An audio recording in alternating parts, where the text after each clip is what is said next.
Hello, hello, hello, and welcome to everybody to this 20th Masterclass. And so already the 20th, we created this 5 years ago now. So I'd like to thank you for being so loyal on behalf of Jeux Vidéo Magazine, the Cité des Sciences, and Orange. So it's a great pleasure to welcome the great composer Inon. So we've presented an exceptional event tonight. Tonight, Inon is going to be playing for you some of his greatest compositions, but along with this live performance, he's going to be talking about the whole of his career. And over 20 years, he's created more than 50 video game musics, Dragon Age, Fallout, Siberia, and of course, Prince of Persia. So how does a composer create stuff? What's the relationship he has with the development team? All fascinating themes that we're going to be looking at together. So in short, tonight, for this masterclass, Inon is opening the world to his fascinating universe. So open your eyes and above all your ears, off we go.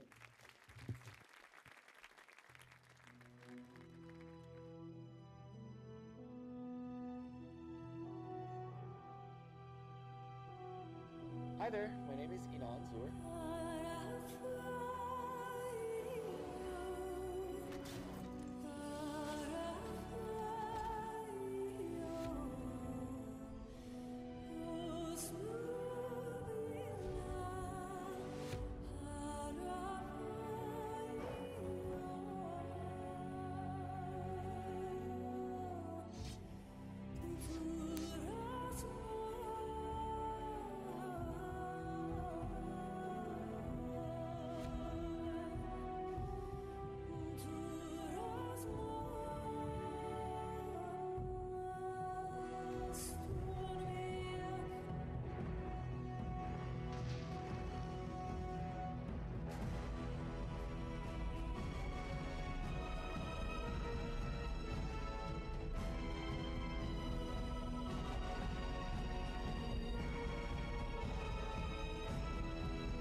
Welcome, Inon. Thank you very much. Thank you.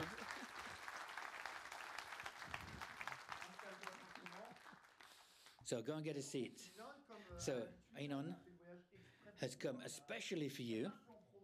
There's no promotional stuff going on. He's just come for this masterclass. I think he's very happy to be here. So tonight we're going to look at the whole of your career, and there's going to be some bits of music he'll be playing on the piano. And I think, we had a little taste beforehand. It's pretty exceptional. So as you know, each masterclass begins with the beginnings. So we're going to look chronologically at your career, and we start with your first steps, your childhood. So you sent loads of photos, which was cool. So you're born in Israel and you grew up in Israel. Can you tell us a bit about your childhood?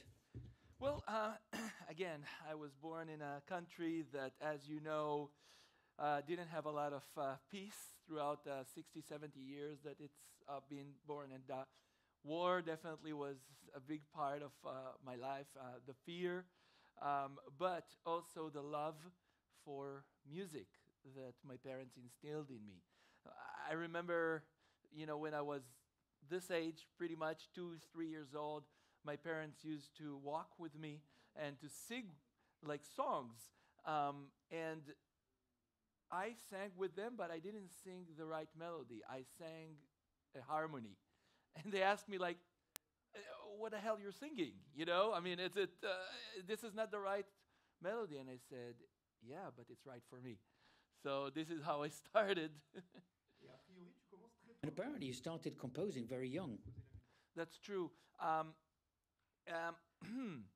I was kind of like a very, say, a disturbed kid in a way. At age of 6 or 7, I was used to resolve some problem by throwing stones on people or these kind of things.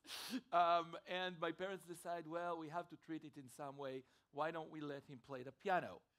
And so I started the piano, and my teacher put in front me a music sheet, and it's like, all right, this is do, this is re, this is mi, and it all words, excuse me, I'm going to play what I want. And this is how I started. So before even I started like playing other things, it's like I want to write my own music. And she was not in the beginning happy about it, but after that we really connected, and this is how I started. So you grew up in Israel, and of course you had to go into the army. That's true. You spent 4 years in the army. Yeah. Can you tell us a bit about that? I think it's an important experience for you, no? I remember it was winter of 1985 or 86. It was right on the highest place in the Golan Heights.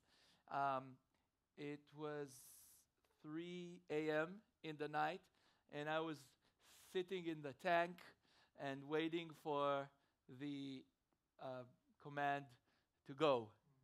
I don't know if you ever experience like the deepest fear inside of you, but sometimes fear can change things. And actually, I think that I realized more than ever when I'm basically doing the something that is almost the farther from music, that after I'll be done with this, I want to dedicate my life for 2 things: for family and for music. And I'm very happy to say that I'm so fortunate to have both. So during these 4 years when you were in the tanks, you, I mean, is this what made you want to go to Los Angeles? And why Los Angeles? This is actually a great question. The reason why I went to Los Angeles is I went to study in Tel Aviv in the academy. And my professors, they were really, really great professors, but they came from the group of people that believe that music has to be high and higher, and art form that it doesn't matter really if you understand it or not, but if it's, actually it's better that you don't understand it, that means that it's genius. And I said like, well, maybe the king is a little naked. Maybe you don't see the truth. Maybe music is actually a language that we need to connect with. And I basically said, you might be right, it might be good for you, but I want to write music because I want to connect to people. And the reason why I think, and I feel so humbled and excited that all of you came today here. But I think that this is the reason why I'm doing what I'm doing, to connect with people, to tell people stories through music. And this is why I came to Los Angeles, because Los Angeles, people understood better that music is first coming to serve the project, to serve the people, to engage people. And I was not wrong. So you go to Los Angeles 1990 with your wife. You get over there. You put your cases down. And I mean, what did you feel like? I mean, were you living a dream, or did you think that this is crazy? Both. But I was so focused on what I want to do. And I had a dream. I wanted to become a jazz pianist. but I was such a bad piano player. I just didn't realize that before. So I canceled this dream. Which comes to this, sometimes you really, really dream, but you have to be also a little bit realistic, okay? So, and I said, okay, so what else? What else? I'm already here. And I listened to people like John Williams, Henry Mancini was one of my instructor in school, and I realized that actually music for media will be great to connect with people. People really don't realize that they hear music during movies, TV, video games, that they actually feel the music. And for me, it was amazing. I remember like watching the movie E.T. the first time and coming, and suddenly the first time I'm humming a melody. And it's like, really? Da, da, da, da, da, da, da. Like, wow, yes, this is what I want to do.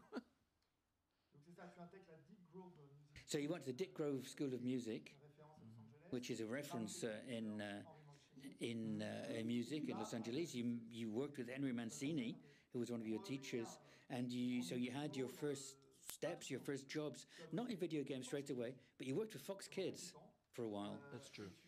And you started writing music for things like Power Rangers and other animated series. Can you tell us about this first experience? Yeah, sure. Do you want to hear about it? 150 episodes of Power Rangers. Actually, 300. It's more like, but it's more episodes. Okay, so I guess I think that every person in life needs to pay its dues. So this was my dues, and if I went to the army and went through basic training in the army, this was my basic training in composing. I got my panic disorder from there also, but I learned how to work very, very fast. It was really, really pressurized 5 years of my life. I had to compose, I don't know, how many of you here are composers? I hope a lot, because it's such a great thing to be a composer. But I had to compose about 7 to 8 minutes a day, finished. And believe me, after you're done with this, you're done with a day. Yeah. And but doing it for 5 years was really stressful, but I feel I also learned a lot. And so one of my mottos in life is you always take lemons and make it lemonade. You always take things that even if they're hard, you try to see, okay, but what is the opportunity? What do I learn from it? And I took a lot. I learned a lot. I learned how to work with synthesizers, with MIDI, how to work fast, how to work efficiently, and I used it as a stepping point for me. But I'm going to talk about somebody who's very important for you, your agent, and Bob. And so the first time, he was the one that talked about video games. And at the beginning, you weren't really very interested, were you?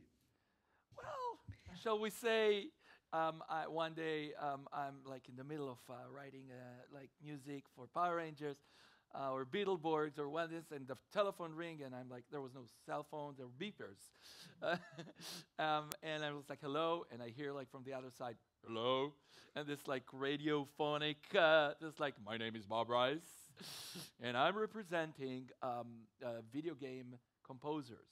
All right, so you gotta understand, I thought that video games is Pong, that this thing, and I think music for video games is boop, boop, bloop, and so, all right, okay, actually people are writing it. Okay, and he says, do you want to write music for video games? And I said, no. And thank you very much. It's like somebody is trying to sell you something on that. It's like 5 minutes later, the phone is ringing again. Hello, this is Bob Rice again. You sure about it? Yes. I'm writing the music. It's like 10 minutes later, the phone is ringing again. It's like, don't tell me it's you again. Yes, it's me. And you know what? What do you like in music? He asked me. And I said, if you ask me, I like orchestral music.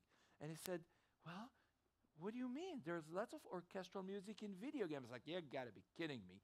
And I said, like, no. And he starts sending me music from Star Trek, music for video games. It's like, no way. This is actually... And it's like, well, okay, let's give it a try. And here I am 21 years later, after I gave it a try.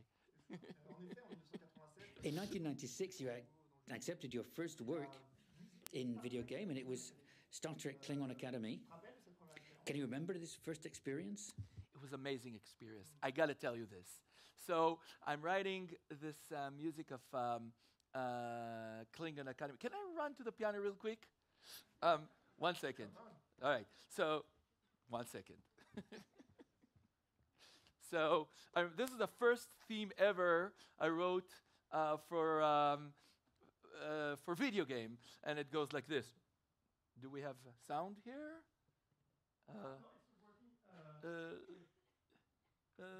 Where is the on button? There we go. Oh. This one, yeah, I pressed it. Yeah. You have to wait. Okay, anybody has a joke? Okay, so here it goes.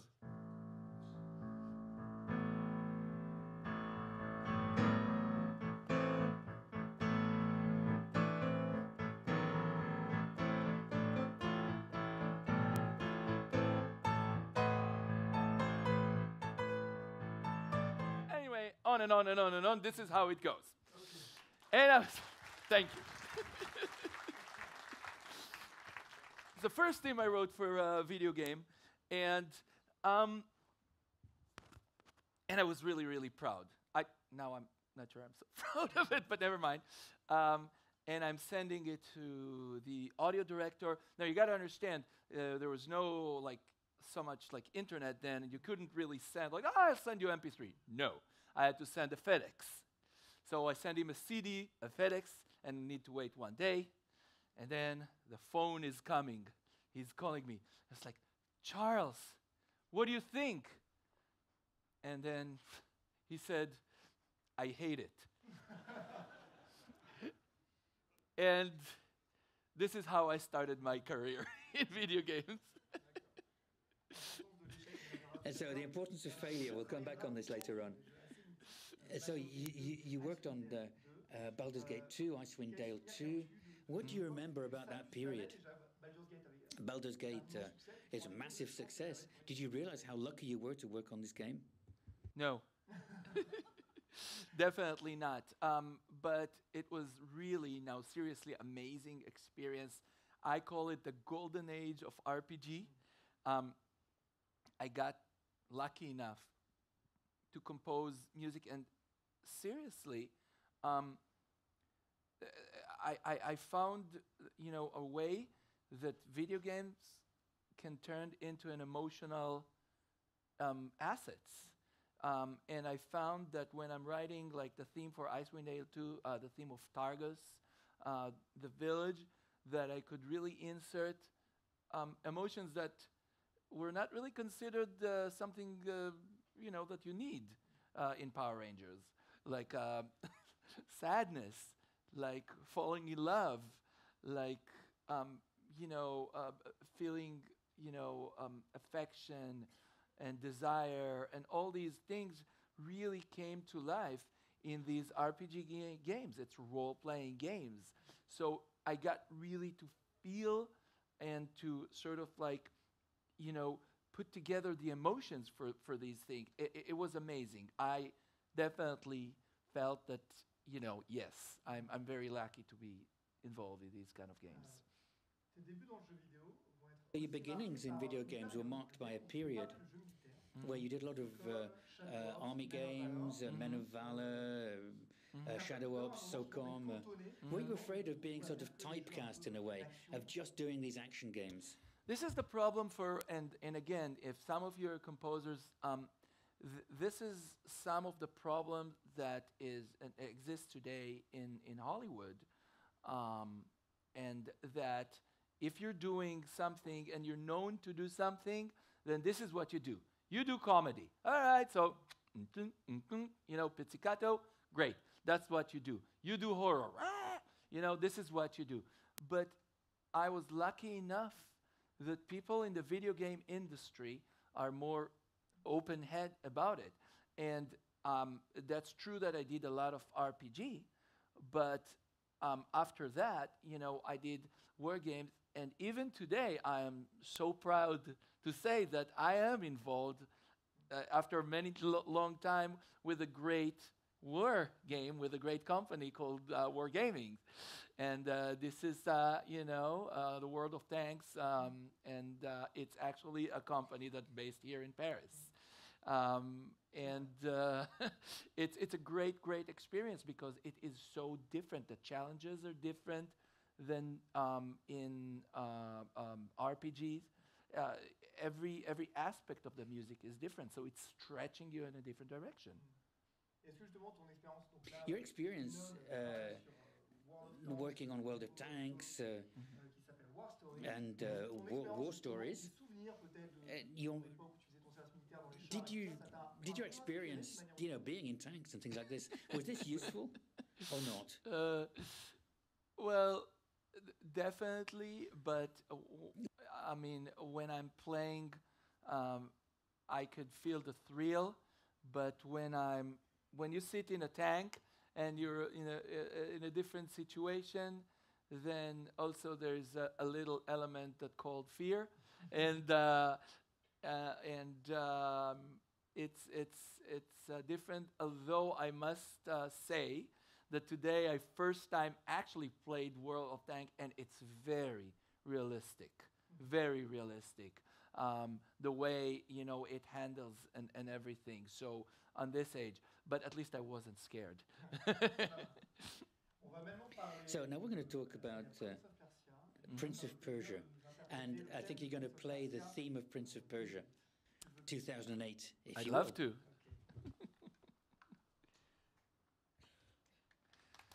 Wait! Why are you clapping? I don't know if I can do it. Wait until late.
Thank you.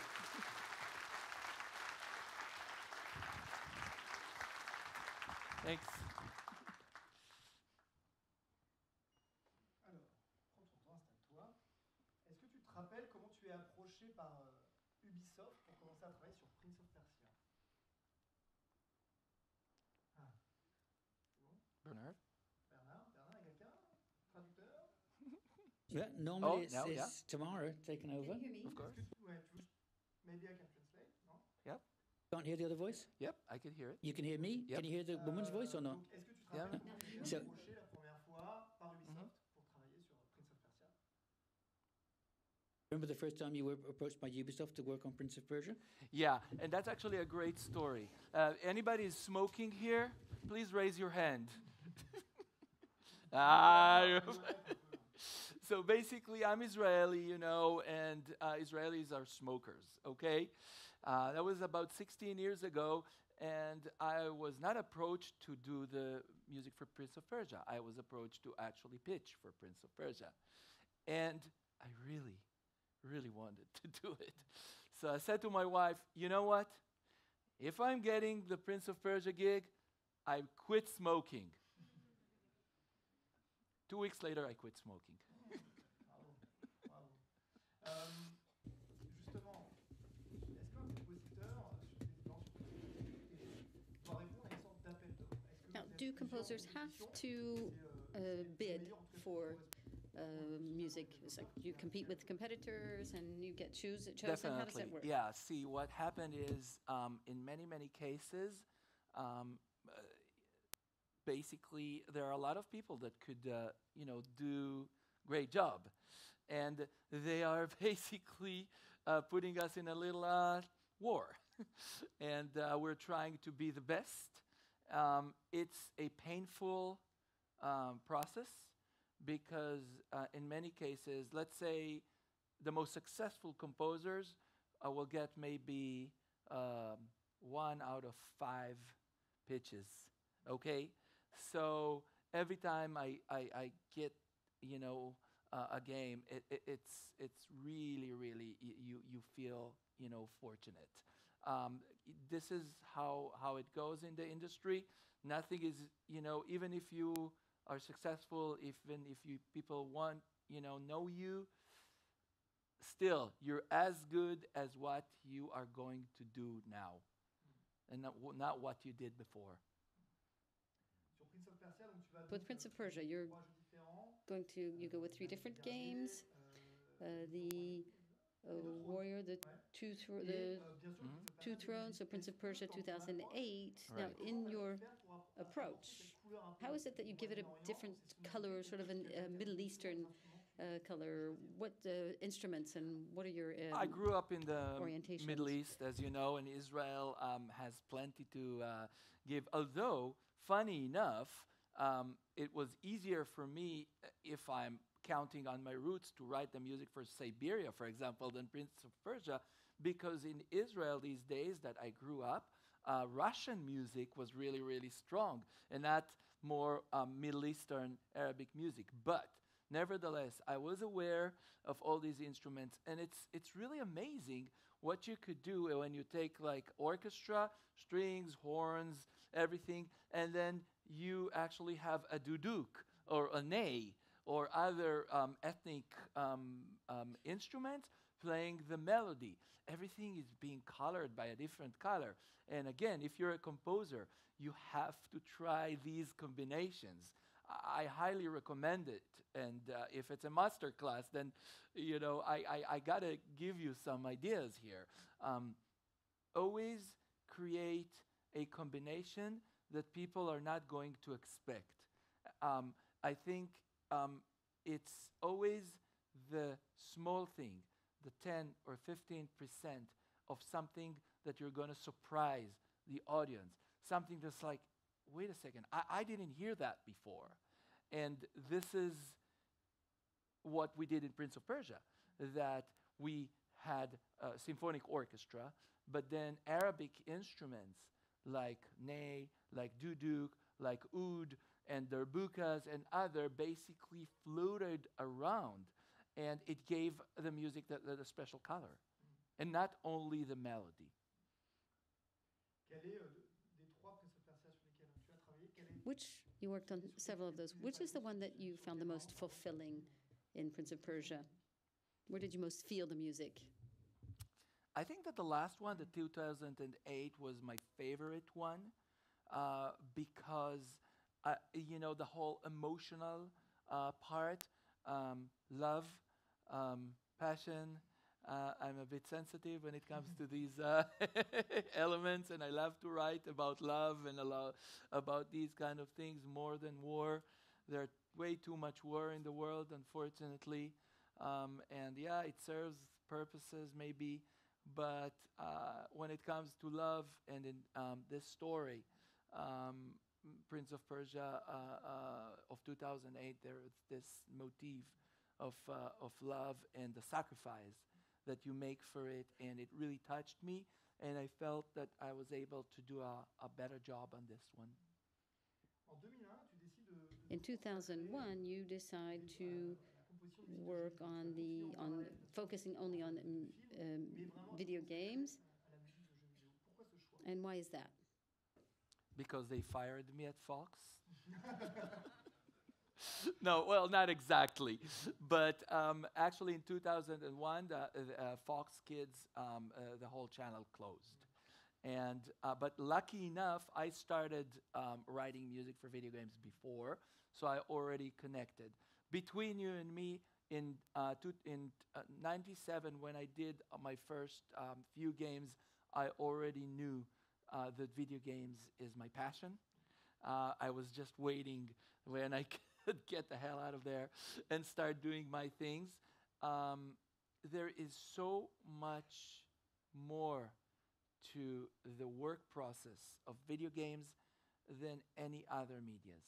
The collaboration that you have with a team, the similar passion, the will, and the open-mindedness that producers have to try different things, not to be captured in a box. Let's go and search. It's so unique to video game world, and I feel so fortunate to be part of this world because we always have this process of let's search, let's try to find what we like. You know, I don't know if you know that movies, before the composers start to work, movies are being temped. Do you know what temp music is?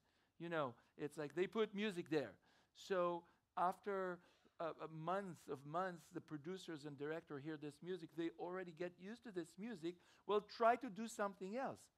Video games never get temped. Video games is always starting from the bottom up.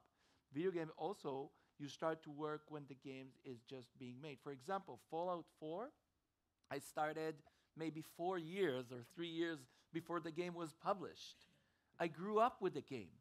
The artists were, I was looking at the most primitive drawing that the artist drew in order to inspire my music, and they listened to my music when they drew their drawing before even it gets to the computer.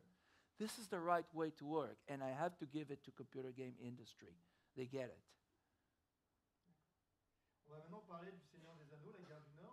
Okay, now let's talk about the Lord of the Rings and the War of the North. When you got started, it was about the same time as Peter Jackson's trilogy. Isn't it a bit maybe frightening to step into this after having Howard Shore's stamp on it already? Wasn't that tough? Yes. But I must admit that in order to help me out, I had great help. First, I took the actual engineer that was the recording engineer and mixer for Lord of the Ring 1 and 2, the movies. Okay? So he helped me a lot. And the second thing is I was fortunate enough to convince Warner Brothers to record at Abbey Road with London Philharmonia. And when you get these kind of tools, think about it. I want to drive from here to the Eiffel Tower. Well, you could do it in the metro, or you could do it in a Rolls Royce. Well, the traffic, so let's take the metro. But I've been given a great tools to work with, and it definitely helped to sort of like overcome it. Je voudrais qu'on rebondisse un peu sur la chance que tu as Let's eue d'enregistrer talk à about Abbey Road. the great fortune you had to be able to record at Abbey Road.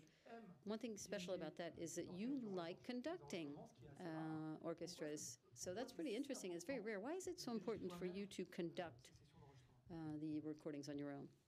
Okay, so first you have to understand, I never really learned how to conduct, and it's definitely tells when I'm conducting. So the first time I stood in front of the Philharmonia, you see this picture? Well, this is not the first time, because it seems like now I kind of know what I'm doing. But I started conducting, and like nothing really happened. And it's like, guys, what's going on? Why are you playing? Well, if you conduct us right, maybe we'll play. So it wasn't easy to basically start doing it. The reason why I like to conduct, and the reason why I also really recommend a composer to conduct and to get good at it, is because it's your chance to rewrite your music. If you do it the first time and you write and compose the music and orchestrate, this is the first time. But then the second time is when you conduct. You could take a decision on the stand. Actually, I really want to play not forte here, but piano. You could really change the music, which you cannot really do when you sit in the booth. So it's not easy. And many times musicians also have some opinions. But I definitely recommend it. Pour rester dans le sujet un petit peu du Okay, so let's stick with conducting or directing for a minute. Someone wants to ask you a question. You know, there are other people who will be asking you questions, people who have maybe stood out for you in your career. So the first surprise question is now. Hi, Masterclass in Inon. This is Greg Edmondson coming to you from Los Angeles. First, let me congratulate you on your most wonderful choice of a composer to honor this year. Inon is good at so many things it's a little difficult to know where to begin.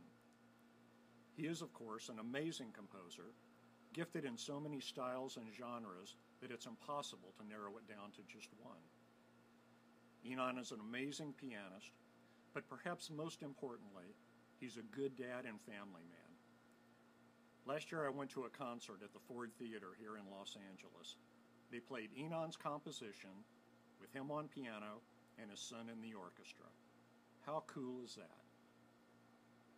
An interesting question for Inon might be this: how do you engage the orchestra, draw them in, make them feel important, and get the absolute best performance from them? Good question.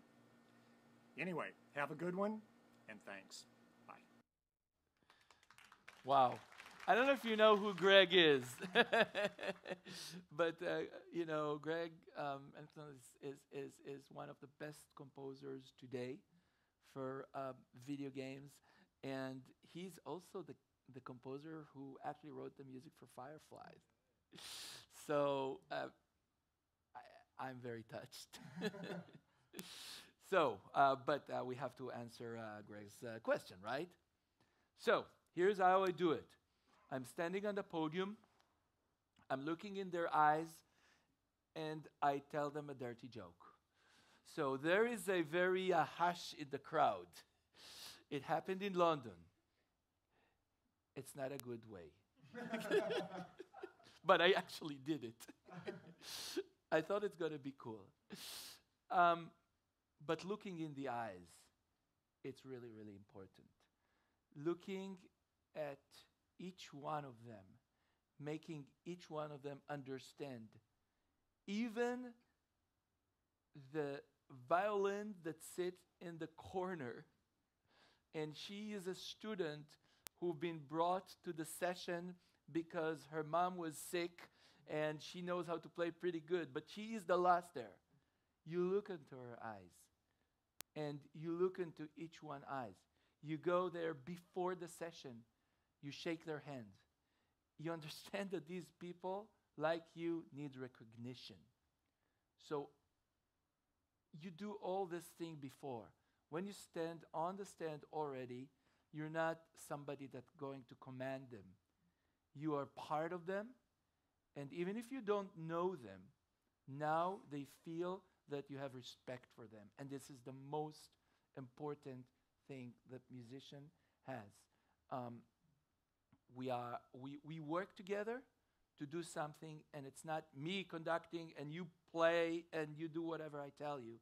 No, we're a team and we work together.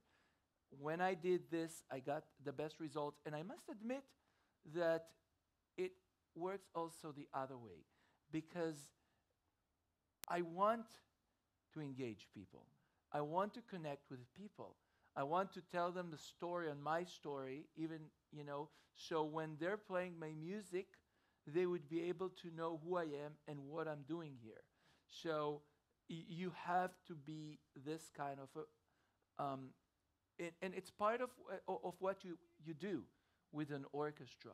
You go, you speak to them, you go after it to the bar with them, you drink with them.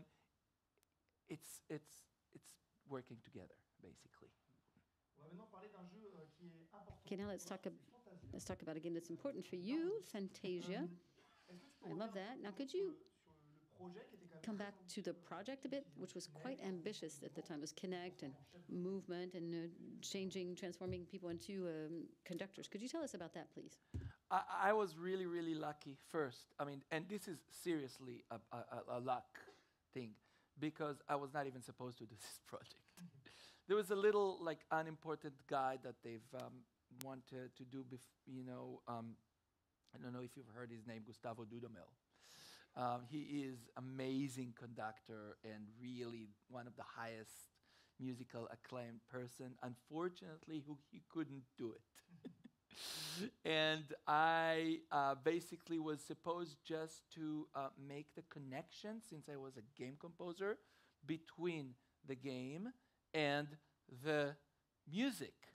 And suddenly they were like, okay, so what are we doing now? And I said, well, maybe I can write a few things for you. And suddenly I found myself writing like a whole score for Fantasia, which is, a dream come true. You really get to write music that you could give it all your chops in terms of writing orchestral music, and you could just let it all out. And you know that the best orchestra in the world and the best people in the world and the best venue in the world is going to host it and to record it. It was really, really an amazing experience for me. C'est aussi une expérience particulière parce que pour la I know première it was fois, tu a vas special experience for you, because for the des morceaux first time you're going to classiques rearrange dans le temps. classic music with pop. For instance, you had Bohemian Rhapsody by Queen. Is it also outstanding for you? Oh, more than outstanding. Queen is amazing, and Bohemian Rhapsody is, I don't have to say enough about that. And it was really, again, such an important step for me to try to take such a classic song and totally transfer it into classical instrument. And when you think about it, it's like how you do it, and you just really think about, okay, let's say that Mozart or Beethoven had to write Bohemian Rhapsody. The electric guitar, who are they going to give it to? Drums, who are they going? The bass guitar, everything, and you try to think backwards instead of forward.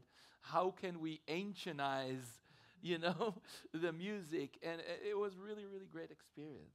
Yeah. Hey, Mickey. On va maintenant parler de Okay, now let's talk about the Dragon Age series, and you're going to play the Dragon Age origin song for us. Oh, again? Yeah. All right. Thanks.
Thank you.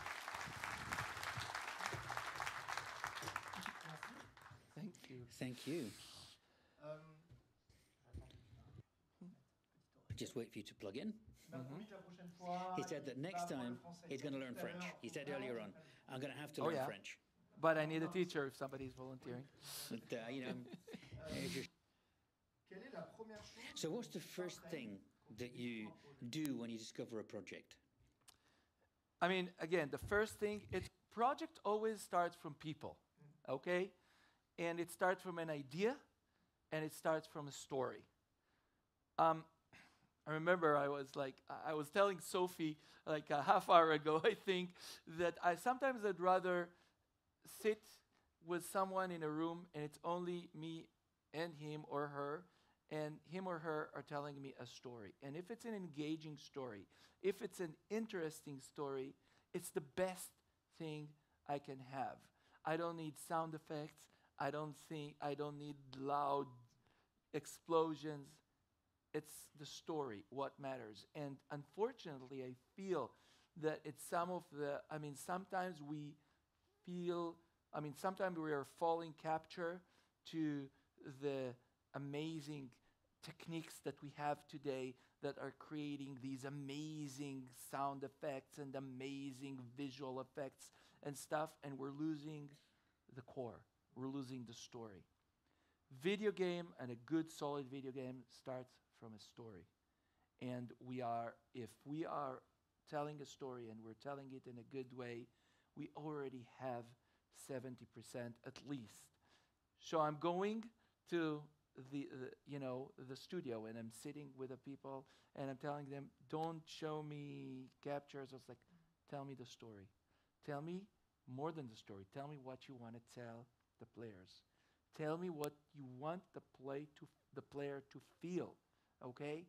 And when we get this, we already halfway of understanding how the music is going to play, what kind of music we're going to play. From there on, it's more of like, what are we going to do about it? So this is more of a hit and miss. But we have the core. We have basically what it gets to how the music could help the story being told in the best and efficient way.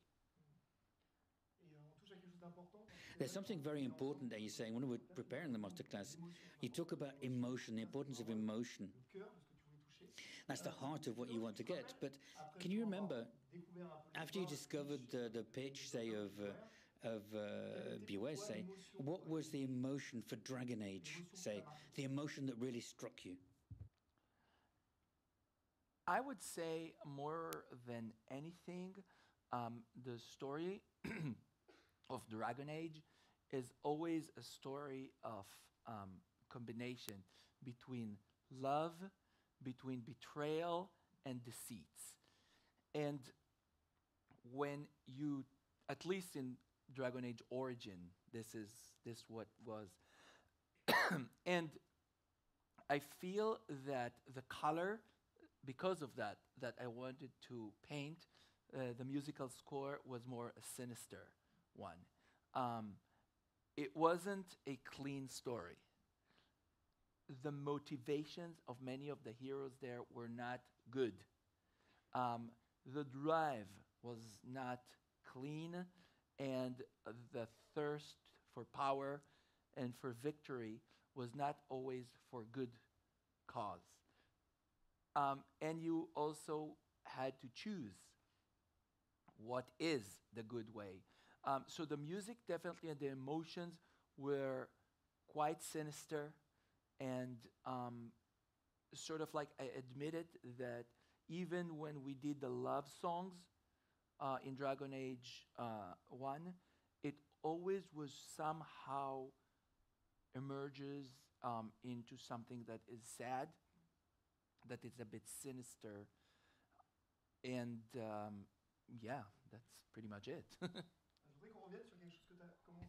Something that you started to mention earlier on, you said that a good composition shouldn't represent more than 20% of something new or innovation.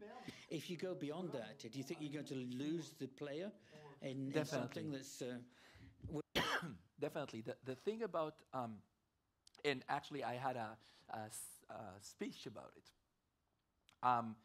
Originality is something that you need to develop through understanding that you have to convey the real story to the player. And if I will start talking to you like, you know, it sounds really great, but you don't understand what the hell I'm talking about, right? So first you gotta establish contact. But after you establish a contact, you want to tell them something interesting and you want to capture their attention. This is where originality comes. You know, this is where you bring this 10 to 5, 10, 15%, whatever, of something else, something different. I'd like you to talk as well a bit about the atmospheric music. Yeah, don't die on us here. Take care of your voice a bit, honey. What? What? Qu'on parle des musiques d'ambiance. Yeah, I'd like to I'm talk very about, moved, as you can see. Parce que c'est au-delà des grands So thèmes apart from the big themes, you've got this atmospheric music, if you like, and this sort of is there to dress what's theirs, and people don't hear it; they just feel it. See, this is the thing. I always said that in video games, music needs to be felt and not to be heard. The thing about it is this. A game is something that you're going to be playing and engaging. A game is something that you're going to be actually part of. And you need to feel inside the game. Now, think about if you hear music that is really standing out, then you listen to a record, okay? A good game and a good score is something that the music is there and you could feel it, but you could feel it through the eye of the player, of the hero, and you could feel it as the translation of the emotion that you have as a player and not as music per se. Dragon Age a la particularité So Dragon Age is one of your compositions that uses the most voices and an invented language. I think you worked on inventing the language, didn't you? And it's important to have this vocal aspect to the game. Yes, well, you know, I mean, I was sitting in the studio with Aubrey Ashburn. She is the voice of Dragon Age and a really, really great singer, great talent, and contributed a lot to the score when it came to the song. And I was like, all right, so should we do Gaelic? Should we do English? But the magic of language that you don't understand is actually that each one of the audience, the player, is imagining whatever he or she wants, okay? And if somebody is in a mood for love, then he or she could hear in these language something that somebody is telling them a love story. If somebody feels like it's more like, you know, he wants to fight, then he could feel that this language, basically it's so personal. So that's why, specifically for games, I felt on a game like Dragon Age that the made-up language is a great tool to engage the player more. And also, the originality factor is like, what the hell are you singing there? Did he say what? Did he say yes? Did he say no, it's something else, you know? And it causes them to listen. It causes them to be engaged. And again, it's a great tool for, you know, doing it. sur Dragon Age 2, comment on a pu For faire Dragon Age pour 2, rencontrer les deux how did you get the two worlds together? thèmes, l'ambiance, Keeping the themes, the idea of the first Dragon Age and the same color, the same hue. You know, did you use other instruments or what? Dragon Age 2 is more intimate. And again, it's a story of exile. And it's a story of a family. And I said, like, what could tell a better story of a family, a chamber group? It was, at least they started for a family of 4. I took a string quartet. And the string quartet basically told the story. And even in the main theme, the way we recorded an orchestra, but within the orchestra, we recorded a string quartet that actually carried the main theme. And again, this is to, as far as experience, many times you could tell a musical story by the choice of what you're doing. And sometimes it's not that obvious. But I thought a family, 4 people, why don't we take a string quartet, the relationships between them, how they connect together, how they fight sometimes together, how somebody is trying to take the attention more than the others, all this stuff. It's great. And I think it worked pretty well for Dragon Age 2. What's your best memory about composing Dragon Age 2 and recording everything? Is there something that really stands out? Well, in the two, there was number 2. one thing that was different about Dragon Age 2. And that is the first time I sort of like collaborated with a big singer. And actually I collaborated with the 2 big singers. One of them was Florence, from Florence and the Machine. And I took her song, Don't Call Me a Liar, and I totally rearranged it. She sent me only her voice singing, which was amazing to hear, like Florence just singing clean, like, I was going like this. And then I built a whole Dragon Agean arrangement over her voice. It was definitely, because she's pretty good. I also got very lucky to work with the Israeli composer and singer by the name of Idan Reichel.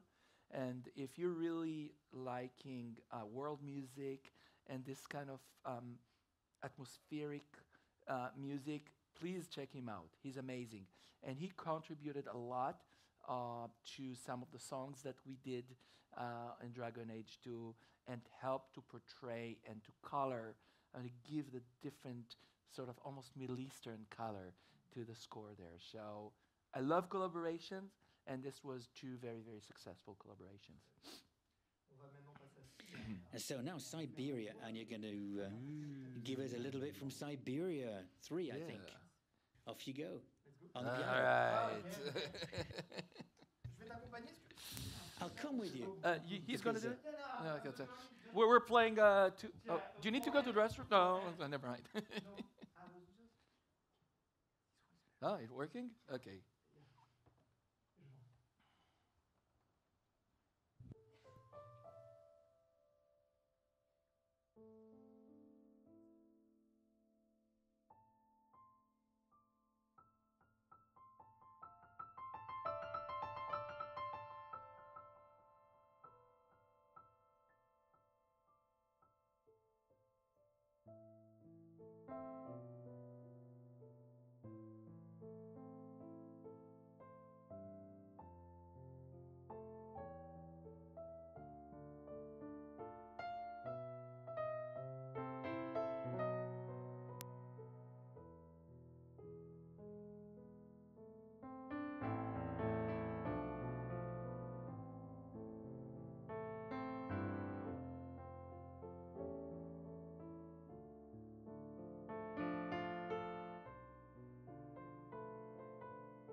you.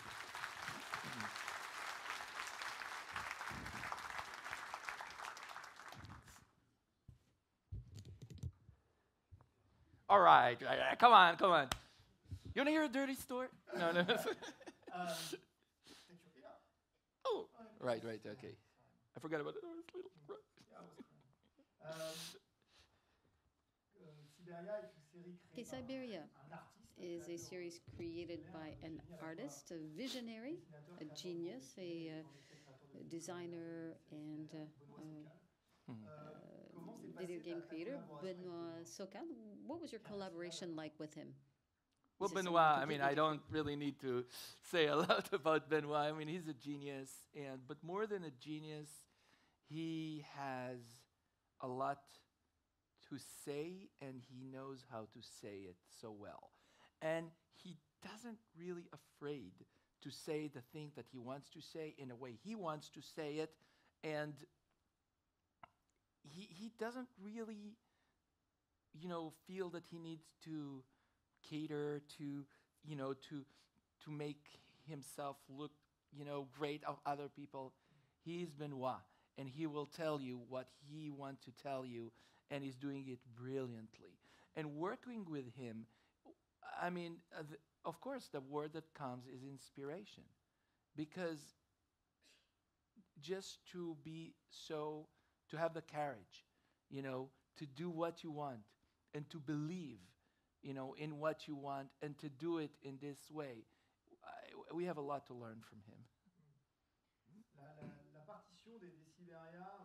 So the partitions in Siberia, there's a lot of different atmospheres, a lot of different styles. You've got Slavic music, ethnic music, Russian music. It's quite specific for you, isn't it? Is it personal? Definitely, because I grew up with Russian songs. Russian songs are the songs or the core music in Israel.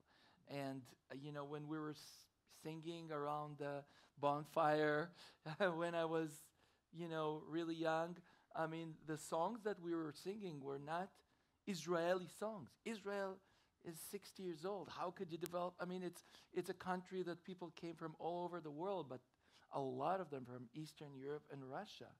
Okay, so I mean, this was my music, and it was quite easy for me and even emotional to get and to sort of like rewrite this music. It's a great treat.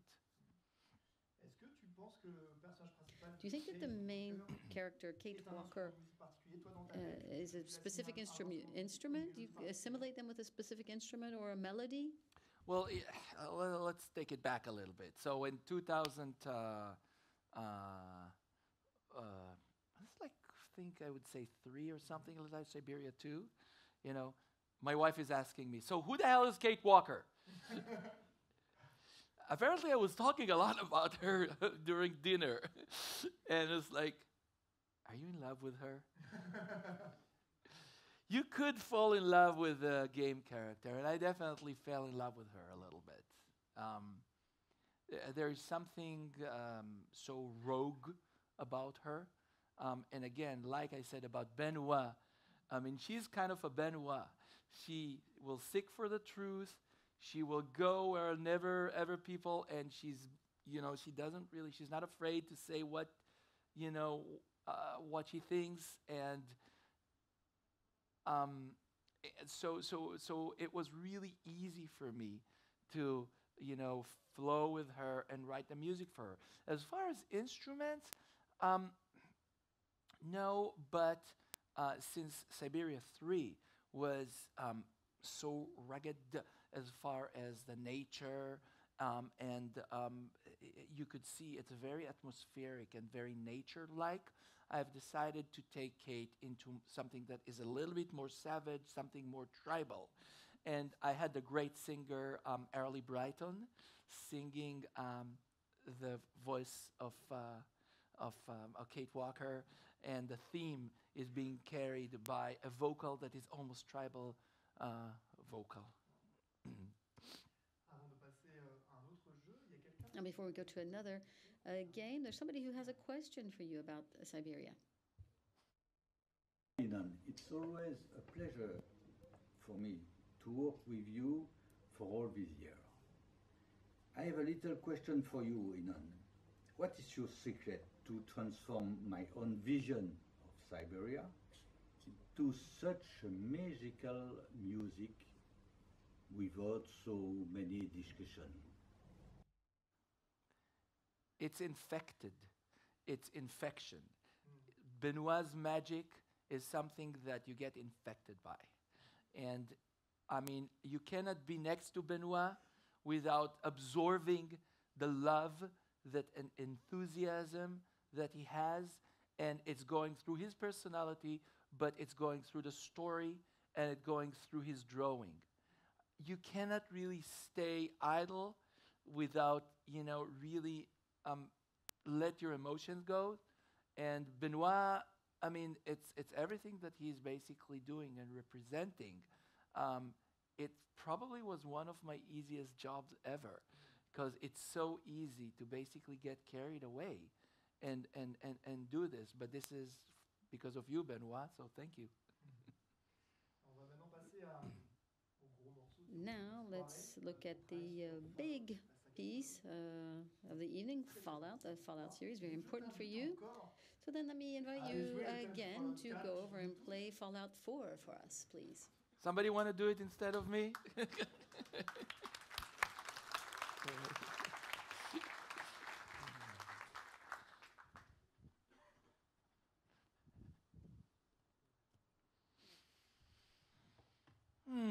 So how does it go? Somebody could sing it for me, maybe? All right, I'll try to remember.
Thank you very much. Je te fais faire des kilomètres aujourd'hui. I'm having you run some I know, I kilometers, know, right? I know, I know. It definitely takes some. It's like, right, you know what? Well, we'll bring something. Tu avais déjà travaillé sur la série. So you had already worked on Enfin, sur the la série Fallout Tactics. series avant with d'être approché Fallout par Tactics before you were called on, Est-ce que tu te rappelles before you were de tapped ton for premier Fallout 3. Do you rendez-vous remember your avec first travail avec meeting Bethesda? with Bethesda? Actually, Fallout Tactics, interesting enough, was not Bethesda really. It was Interplay. And Interplay with Dark Isle, where they actually own Fallout. And they came to me and it's like, we have a very different kind of a game. It's not with orchestral music and it's not, we know that this, but can you try to do something like that? And they've described the world of Fallout. And the world of Fallout is a destroyed world. And basically everything is in pieces. The world is in pieces. The houses are in pieces. And the souls of people are also in pieces. Everything is broken and you have to rebuild everything. And the way I understood it is I actually need to take the music and also break the music to pieces and try to put it in a different way.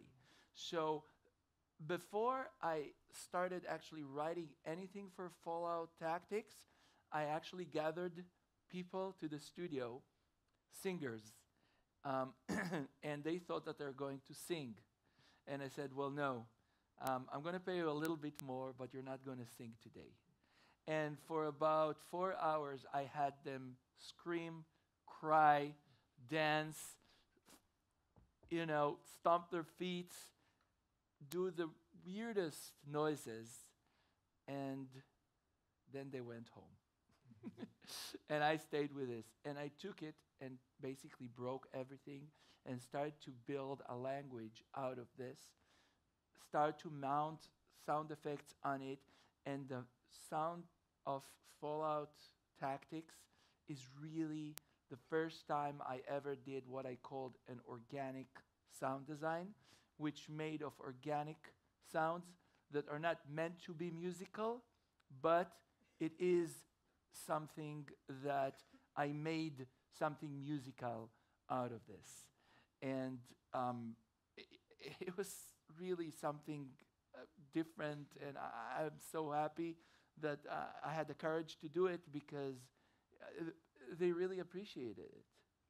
Tu m'as dit que tout le travail que tu as fait You sur said that all the work you did on Fallout was the most complex partition that you worked on because you had to look at those with these primitive sounds, or the Persia with these primitive sounds, but in a very sophisticated way. So that's kind of complicated. First, I mean, I want to basically take a step back, and Fallout definitely is a good example. But when you work on a project, before you write the music, you try to imagine at least 2 or 3 different ways to even approach the project. You cannot really go to a project and think that, okay, there is one way to compose the music for this project, because there is always more than one ways, and more than one way. And in fact, when you think about several ways, usually the outcome is a combination of all this way. And I have to commend the people at Bethesda, especially Mark Lampert, who is the audio director, and Todd Howard is the visionary for Fallout and Skyrim and everything, and not only supporting me, but also teaching me a lot of these way of thinking. Now back to Fallout. So you think, okay, there is a way to do it, but how about doing it a little differently? We have a story to tell here, okay? And again, Fallout 4, for example, again, the world was shattered, okay? And you find yourself alone in a place and you don't know what's happening, and you try to find your family, and it just doesn't really make sense to start writing a symphonic music out of it, because the whole story, you know, is not about that. So you take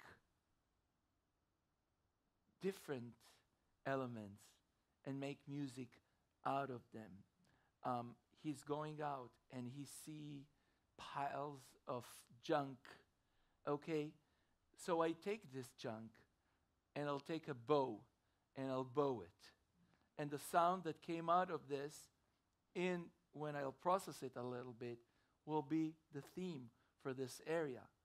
And this is the power basically behind try to think the story and try to tell the story when you write the music, and don't try to write a music to a story. You want to write the music basically with and have the story basically tell you, or have the story basically play the music for you with the elements. And this is what we did with Fallout. Comment approches-tu la création des thèmes de tes jeux, donc les thèmes principaux, ce qu'on vient d'entendre pour Fallout 4 et justement, quelle était la sensation, l'émotion que tu voulais transmettre sur le thème de Fallout 3 et Fallout 4 qui est assez proche? Ah, pardon? On a quelque chose? Ok. C'est bon? No, ok. Nothing. How do you approach the main theme of a game? Is it different from the rest of the music? What do you try to give to the player? No, actually the main theme is this story. And if I could go again to the piano, and basically Fallout is about two elements, okay? It's the fear and the dream, is the darkness and the hope. Because think about it, that even when things got shattered, okay, it's terrible, it's a tragedy, but it's also an opportunity to build something else. So basically, we have the chord. So basically, I always use a dual tonality. So we have this and we have this. And basically, if you play the minor part of Fallout, dark, right? Okay? So there's always the bad, the dark.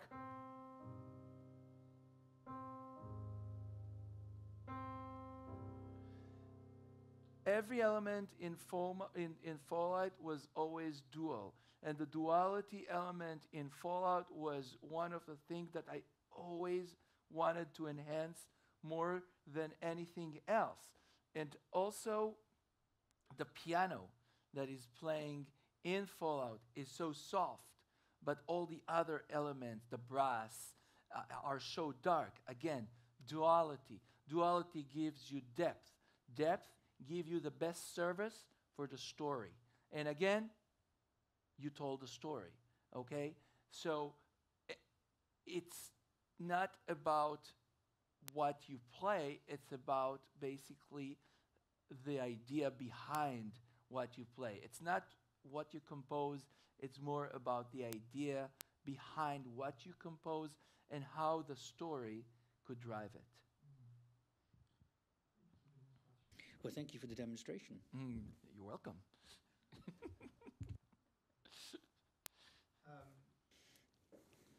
On va maintenant parler de Fallout 4. We're going to talk about Fallout 4. Dans Fallout 4, Bethesda, Todd Howard, donc le génie So, derrière Todd Howard, Bethesda, Todd Howard, the creative genius behind Bethesda. So again, you were pushing the limits. In a way that basically, again, Fallout 4 actually was more a story of hope and more an intimate story rather than the darkness in Fallout 3 or the rugged land in Fallout New Vegas. It's more about a person that lost his wife and is going for a search to find his son. So, we definitely approach it from this way. However, yes, I did try to push the limits when it came to use a non-musical instruments and play music with them, and take a musical instruments and play them in not a way that they were intended to play. So I don't know, maybe you have some examples? Tout à fait, on peut enchaîner parce que justement, il nous Yeah, I think we can, because in fact there are some little examples of these noises that you made, and you can see the orchestra. I think we can see the Fallout Orchestra here. On va écouter un extrait. So we're going to listen to a clip, and then you can talk about it afterwards. Of course.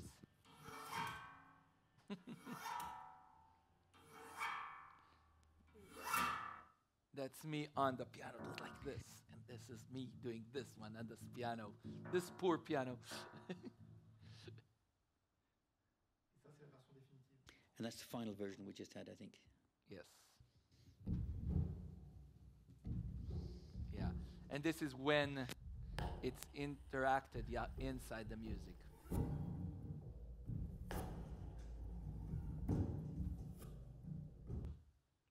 So basically, you take an element that is musical, which is the rhythm, and you take the element that is not musical, which is the sound effect that you draw from the piano, and in this way, basically, you create something that is original, something that is a little bit different in concept or a new concept, and you put it in the context that it's going to work, and voila. On a un autre exemple qui est un peu plus radical et un peu Another more radical example, Yeah. and you'll see what Inon does. Oh, one angry morning.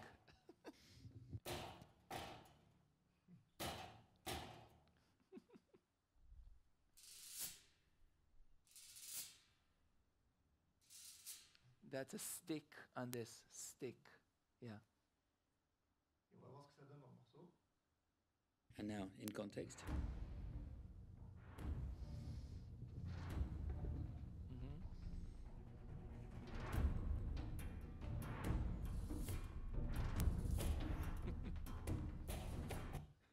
Yeah, definitely.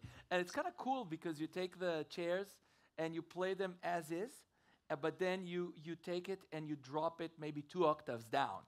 Okay, and you process it, and sometimes you even reverse the sound of the chair. So instead of pa, it's and you play it together. So the beauty of it is that it's not like totally strange. It's not out of this world. People know somewhere that this is a chair, so they could relate to it. The sound is actually a sound that they know, but the way it's pronounced, okay, it is something that the way we're using it, it's what makes it so new. And again, the duality, new and old, all right? Something that is non-musical turned into a musical thing, or something that is musical and you play it in a non-musical way or in a different way. This duality basically in Fallout is so critical, and the whole score basically was sitting on this principle. Do you think that to create something, whatever the creation, when you're trying to be an artist, you've got to try and take your blinkers off and try and experiment and things like that? I really recommend basically always experimenting and always basically try. Again, you got to remember that you always need to tell the story. I mean, you always need to be loyal to the game, and remember that you're here and you're being paid and you're part of the team and you're working. You're not like an artist that you're being basically parachute into the project and all right, I'll give you my music. No, this is not how it works. You're not more important than the artists that are drawing. You're not more important than the programmers. Seriously, computer game more than anything else, and this is also the magic of computer game industry, is the fact that you are working as a team. And only when you understand that the teamwork is the most important thing, then it's successful. Now, but you have to understand that to try to expand and try to be brave and try to tell the story in a different way, that the story will be told, but from an angle that will be an eye-opener for the player. It is so valuable because people will expect many things, especially gamers that played a lot of games. And if you hit them with something that they don't expect, boom, you capture them. When you capture them, that's it. You have them. And this is what you want to do. Tu vas composer plus de 5 heures de So, musique sur more than 5 hours of music you composed for Fallout 4. How did you give a different atmosphere, different color, different hue to the different areas, and yet keep the overall consistency? It's definitely challenging, I must say. I must admit, it's a lot of music. But the fun thing about Fallout, actually, that the way we work is not a regular way. And I'll give you a little secret here that I hope Bethesda is not going to be angry with me here. But we don't work in a way that I write music for this map and this map and this map. I am almost writing a Fallout symphony. I'm writing pieces of music. And the audio director said, well, I want to portray this and this emotion right now. And I want you to think that maybe we're going to do, it's almost talking in colors. I wanted to do it to, like the darker shade of blue, and then after I compose few pieces of music, he has the freedom to take this music and put it anywhere he wants in the game. And the beauty of it is sometimes you put something that was not really meant to be at one part and you put it in a different part, and wow, it's surprisingly working, and it's working in a different way. So with Fallout, it's a total different way of thinking, and it's a different way of working. And you cannot do it with each game because some games really needs the strong connection between the music and the certain map. Fallout is an open world, so we could basically be a little bit more vast. We could be a little bit more artistic when it comes to what we want to say. And we definitely took advantage of it. And again, I have to give it to Mark Lampert and Todd Howard that pushed me and guided me and helped me to do it. Yeah, just to come back on that, talk about Todd Howard. What was it like working with him? Because, the creative genius of Bethesda, and I think he's very, very demanding. What was it like working with him? Todd, again, it's like Benoit. I mean, these people are basically their enthusiasm, their geniosity, and their amazing vision is infected. And you sit with them, and after 10 minutes that you talk to them, suddenly the music starts playing itself. And it's not happening with every person. It really isn't. There are some people that have these ability to take you with them and tell you the story in a way that you want to tell the story in your own way. But Todd is demanding. This version of Fallout 4 theme is V29. So, yes, I wrote 29 versions of the theme before we got to this. So, yes, demanding. So, La composition, en fait, c'est une école littéraire. so it's a bit, you've got to be humble. You've got to question yourself all the time, query yourself. And this is something that I really want to tell you as a musician or as a creative person, that if you want to make money or make a living in any industry, you can't, and let me, repeat it, you can't take things personally, okay? You will suffer so many rejections and so many fixes and so many no's and so many, I don't think I like it, I don't feel it, I don't have it, it doesn't play for me. And you have to be tough. Because as a composer, when you write something and you send it to someone, you almost send your own, something that has been born in you. And it's almost emotional. And you cannot really take these things personally. It takes a lot of ruggedness to be able to say after you worked on something maybe 2-3 days, I think it's kind of great, but doesn't really work for us, so why don't we start something else? Okay, but then just scrap it. Yep, you get it, and you get it quite a lot. Please, don't be discouraged, because this is the way it is, and this is what happened when you work in a team, and this is what happened when you work with some other people that they care for the game, and they care for what they're doing, and they are brave enough, and they have the truth in them to tell them, listen, dude, it's maybe good, but it doesn't work for my game. And you swallow this.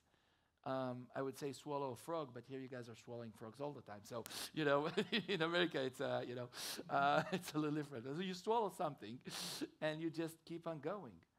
Rejection is part of the game, and there's nothing you could do about it.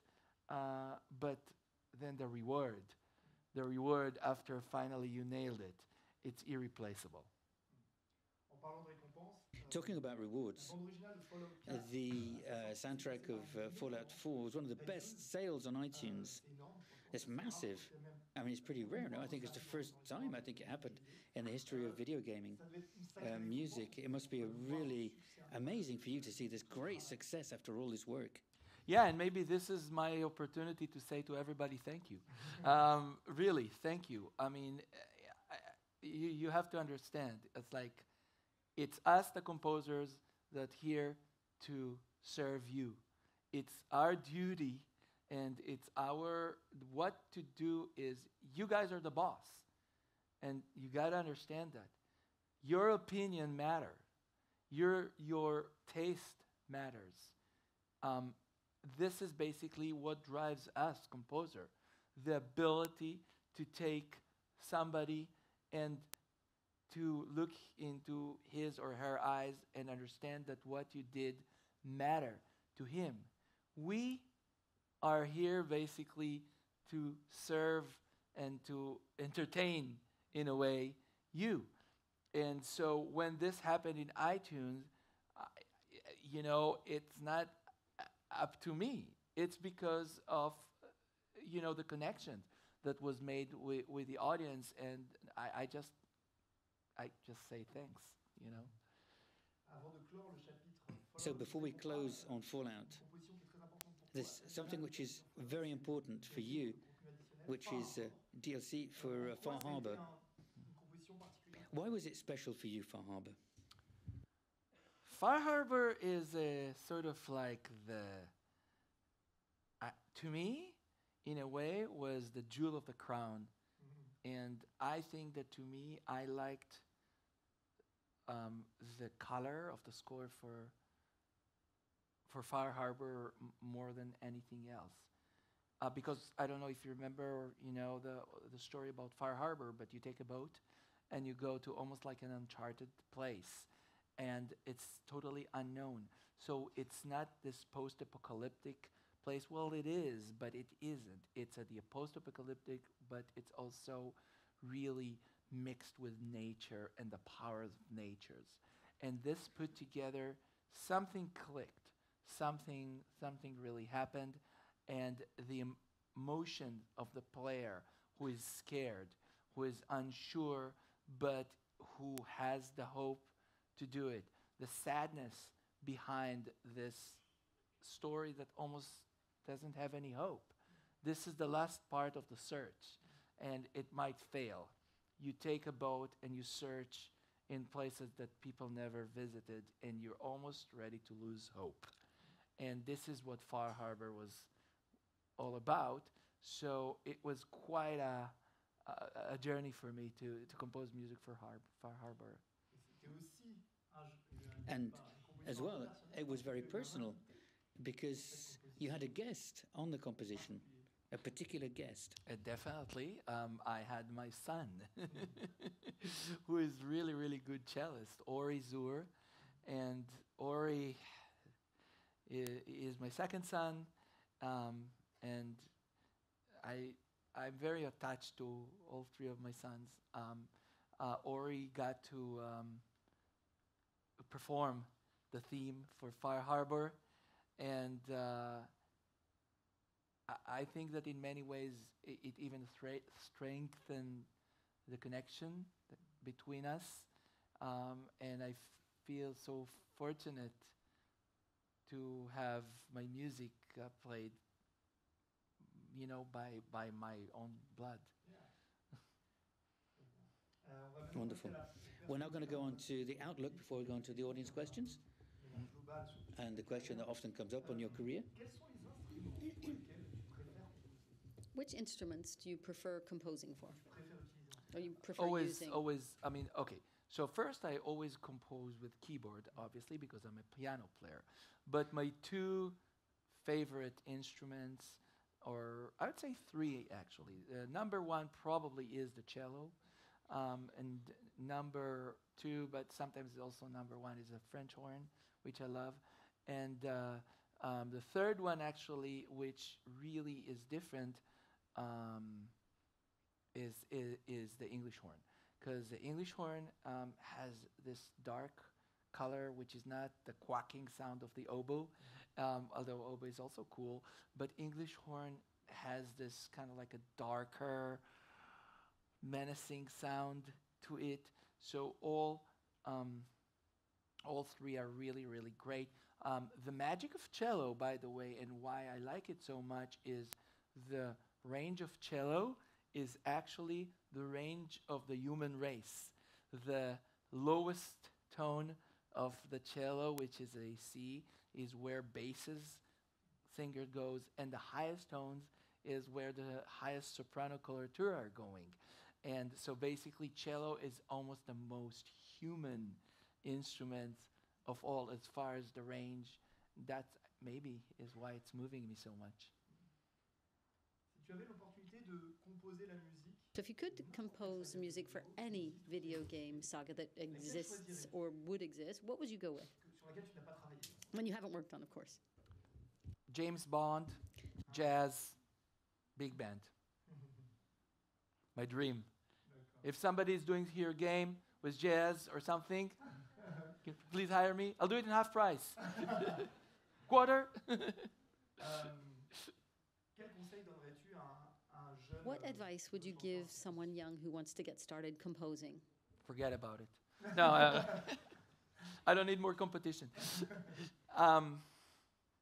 There are few advices that I always give. The first is not advice. The first is a fact. If you choose to be a video game composer, you are in the right time and the right moment. In time. This is the time to become a computer game composer than any other time. Opportunities are opening all the time. The video game industry is booming. We have mobile games, we have online games, PC, consoles, you name it. It's not even a secret that today video games are making twice more than every year, more than movie and TV combined. I mean, it's a huge industry. So first, welcome. Really. I mean, it's an amazing thing. But the second thing is, you really need to love it so much, because you will fail one and more and more and more. And only if you are loving and see it as really your future and you're ready to make sacrifices for it, then you could become, a composer. It's the whole profession of composing is sometimes really ungrateful. You suffer many times blow after blow. And if you don't really love it, and if you're not really ready to make concessions and to work your ass off, then just don't start. But if you have it in you, it could translate in an amazing amazing career and rewarding career, and something that could not only give you life, but also to your family. It's a very rewarding career, and you will also meet some of the most wonderful people, because this industry is full with wonderful people, people that are down to earth, people that don't have this sort of like the arrogance and the star, thing that we could see in a different industry, which I don't want to say the name. And really, few of my best friends are, from the industry. So I recommend. Now, before we take questions from the audience, we have one last question for you.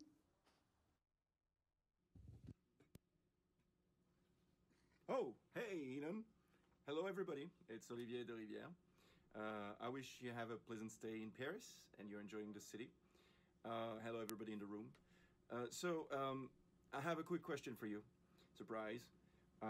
You've been doing music for games for such a long time that it feels to me that you have a sort of a legacy of your work to the medium, video game. And I would like to know what you would think would remain of your work. What is if there was one thing you would like people to remember of your work, what would it be? Thank you. Have a great stay. Bye. I want people to try to remember the first time they heard the Fallout theme, what were they doing? And the reason why, or the Dragon Age theme, or the Siberia theme, or World of Tanks theme, or any other themes that I wrote. Because the connection between the music and the personal reality of each person is what to me matters the most. Music is there basically to come to you and to elevate and to support and to serve as an emotional layer to your soul.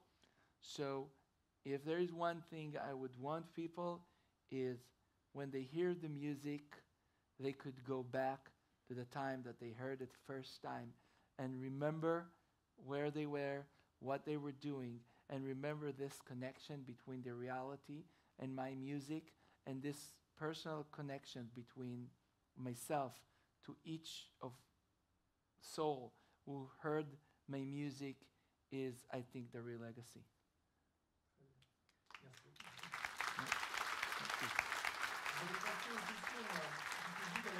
Now we're going to go to questions from the audience. I hope you guys have lots of good questions out there. Yeah, let's hear So we'll it. stay here and not go over there by the piano. Might be easier with the piano, but no. Ah. N'hésitez pas à vous présenter. Can you please introduce yourself? Stand up so we can see you. Hi, I work for Quantic Dream. When you work on games that have that are established franchises, such as Prince of Persia or Fallout, how much importance do you give to previous composers and their work? For example, do you listen to their music? Of course. Do you sometimes want to do remixes? Or on the contrary, are you more like, well, this is done before, I'd rather do something else? How do you perceive it? I think it's a great question. And I think that many first game developers are really dealing with this question.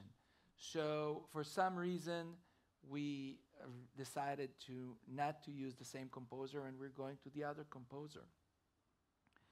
What do we do? So it is all starting, and this is what I talked about teamwork. We discussed, and we could go both ways. We could go exactly like, oh, we're going the same vein, but maybe different themes. Or, if you want, we could take it to a total different direction. There is a problem with taking it to a different direction because gamers usually are really getting attached to a game, and they don't want the whole thing to change because it's like, what the hell? This is not what I paid for. So yes, you want to pay homage to the people that were before you, but nevertheless, you want to also put your imprint on the score.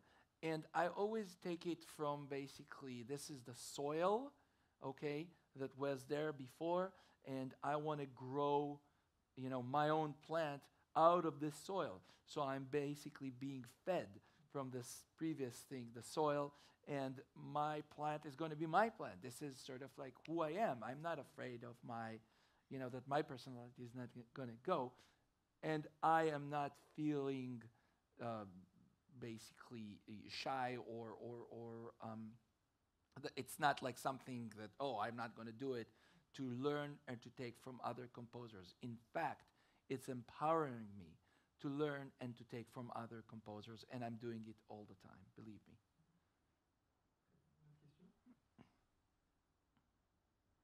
Other questions now?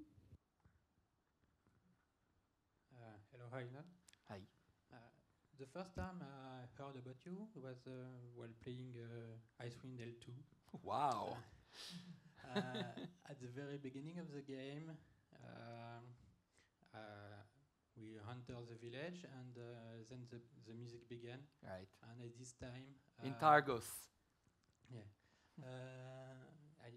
At this time, for the first, I think it was for the first time in a video game for me, but I feel some tears just because of the music. Thank you. Thank you for this. So my question is, on all the game you worked on, did you, for all the orchestral music, did you always have a real orchestra, or did you have to use some digital instruments or something else? Good question. And actually, if we have composers here in the room, then let me answer this question, because we had a discussion, I think, even this visit here in Paris, when I met a few people, and they asked me, like, okay, so are we going to do live? Are we going to record live? Are we going to do... So here is the thing. When you compose music for a game, you always need to use the best production values when it comes to synthesizer and samplers. Always. Because you never know if you're going to have budget for recording live orchestra. About 50% of my work is only MIDI and samplers, and or even more. And then only the rest is being done with orchestra. Sometimes there is just no budget, okay? So you have to make your best job you can to create something that, even if it'll remain MIDI, it'll be convincing enough. Icewind Dale 2 is only MIDI, by the way. No live orchestra. Hi. So I'm just a gamer, I guess. This is not just, let me tell you.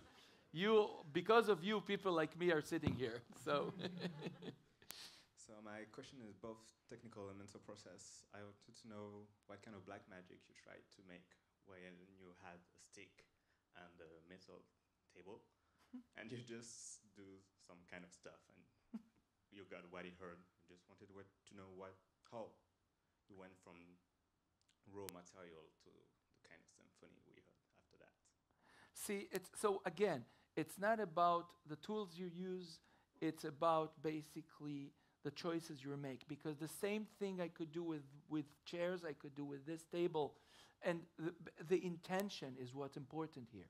And the intention is take a non-musical instrument, something totally out there, and then take it and play on it in a way that it will make sense in a musical concept, okay?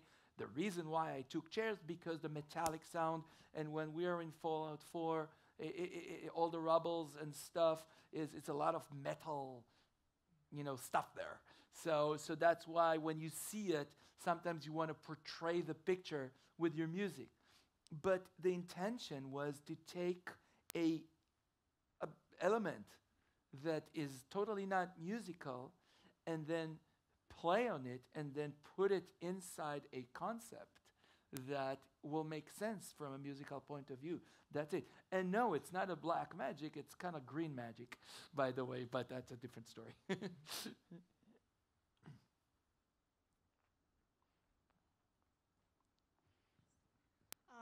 Hello. Hi. First of all, I have to say that I'm very honored being here. Thank you. I love the work that you do with Aubrey Ashburn.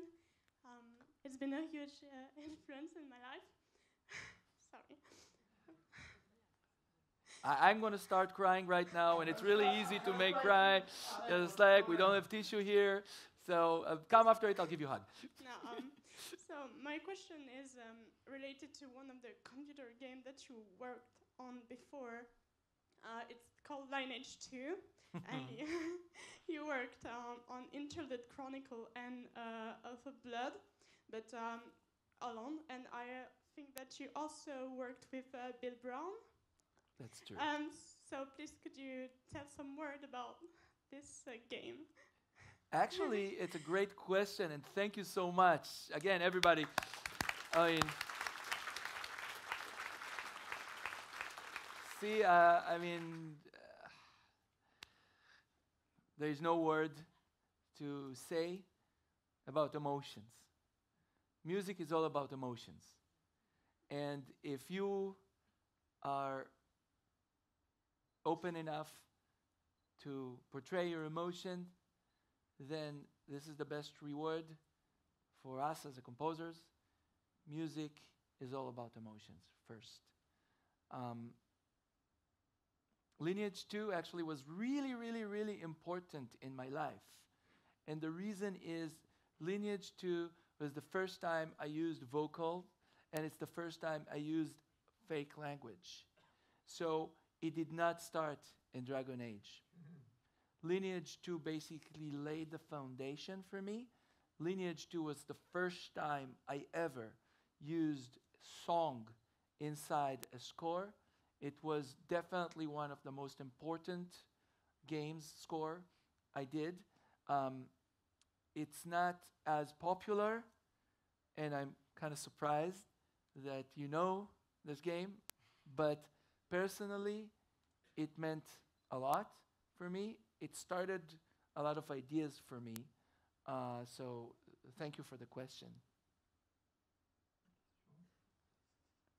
Hello. Hi. I'm currently working at Ocean Systems. So you're a composer. You told that when you compose, you discuss with the creators and they tell you a story and you create a music about that.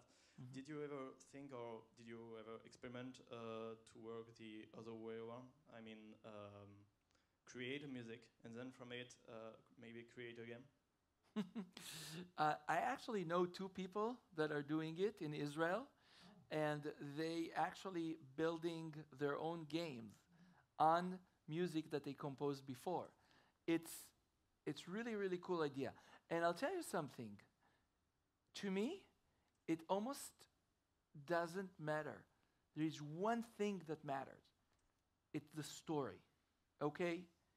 And if somebody is here, and the whole thing about entertainment business is telling story, okay? That's how it started in the cavemen, and that's how it started. This is basically what put us above the regular day of eating and sleeping and doing whatever we need to do, is enjoying good story, enjoying something that is, that is transfer us from, one place to another. That I am not the same person before I heard this story. So if somebody is able to tell a great story with music, okay, to write something meaningful, okay, and then do a game after it, I think it's an amazing idea.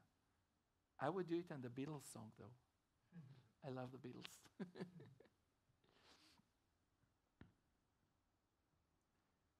Hi, Mr. Zur. Thank you for this masterclass. I have a question I would like to make some kind of parallel between the history of music in animation and movies and video game. You mentioned your work in Fantasia, and I'm pretty sure you're aware of the legacy of the Walt Disney Studios and their work. You know, some kind of craftsmanship kind of work on the sound design. And these days in video games, the limits between sound design and composer is almost fading, like it's novel music. And my question is, how do you see this evolution? And one last question is, are you aware of the work of Eamon Tobin, who worked on the Splinter Cell series? Because when I heard you mentioning the use of the sticks and this kind of noises, I couldn't help but thinking of him. Thank you. Of course, yeah, and he did great job, but it's not only him. There are others composers that definitely doing that. I'm not the only one. And again, it's not about, oh, I have an original idea, I'm going to throw some chairs. No, it's not about that. It's about the intention.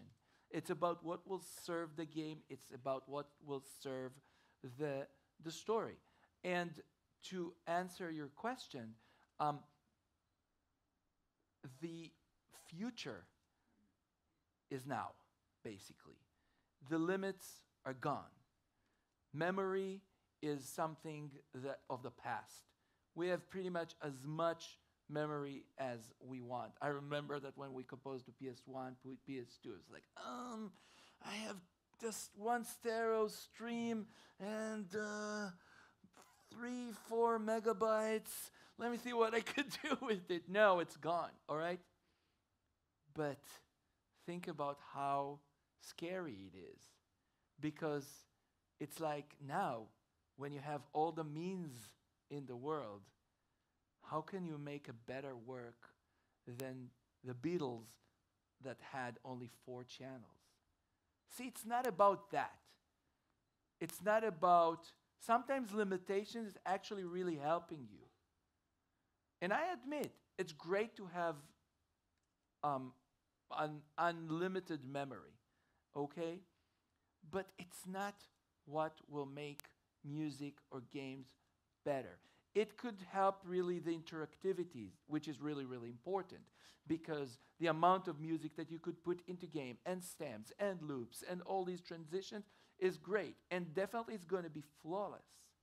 But if you're not going to focus into the core, into the real essence of what you want to write, and you will fall into this deceit of technology, then you're going to lose. It's not about this. Again, it's about what you want to say, how you want to say it, and what means you're using to say it. And you could say it like the Beatles on 4-track crummy tape, and you could say it on the strongest computer in the world. And it doesn't say that you'll be more successful this way or another way. I hope I answered the question. Hello. Hola. I'm just recently started to work on composing for games. And, wow, congratulations. I'm 18, my name is... Definitely deserve that. My name is Gabriel, and the thing I want the more in the world is to dedicate my life to video game music. And I had a very big question for you. You talked a lot about duality. It's the biggest thing you talked about, the most important thing, I think you said. And there is, for me, the duality, the most important duality in the Fallout 4 soundtrack is the thing that there is that very old DNA of 50s music. That's true. And on the opposite way, there is your music, which is, it's like a bit like the yin and the yang. You bring darkness, and those songs brings light. And what I wanted to ask is, how did you manage to compose and to just create a thing that just gets so well, fits so well to the DNA of Fallout? How did you make that beautiful harmonization between the two? Thank you. Well, thank you for the question. And again, it's a great question. And there's the story of how is actually a story of time. And I'm serious about it. I don't think that the first version or the second version or the third version, we had 29 opportunities to address this DNA. We took the time, we took the means, we didn't care to spend all this time thinking about it. Of course, you have budget, and of course you have time constraint, okay? But if you're serious about something, then you will try, and you will try again, and you will try again, and you will fall in love with something in the night, and then you will wake up in the morning and you will hate it. And then in the afternoon you will love it again, because we're changing, okay? But at one point, there is this magical moment, and this magical moment actually happens, that you feel that something clicks. And sometimes it happened in the first version, and it happened to me. By a fluke, it happened. But in many other cases, it's a process. It's like falling in love with a person, it takes time, right? It takes time to build a relationship. It takes time to learn the weaknesses. It takes time to address the issues until things click. And this is exactly what happened with Main Theme. You try to enter a DNA of a song and into a game, and definitely with main themes, it could be a nightmare. But when the light in the end of the tunnel is shining, believe me, you are being blinded, and you even cry, because it's such a strong moment. So, be ready for some struggle, but I think you'll be successful because of this question.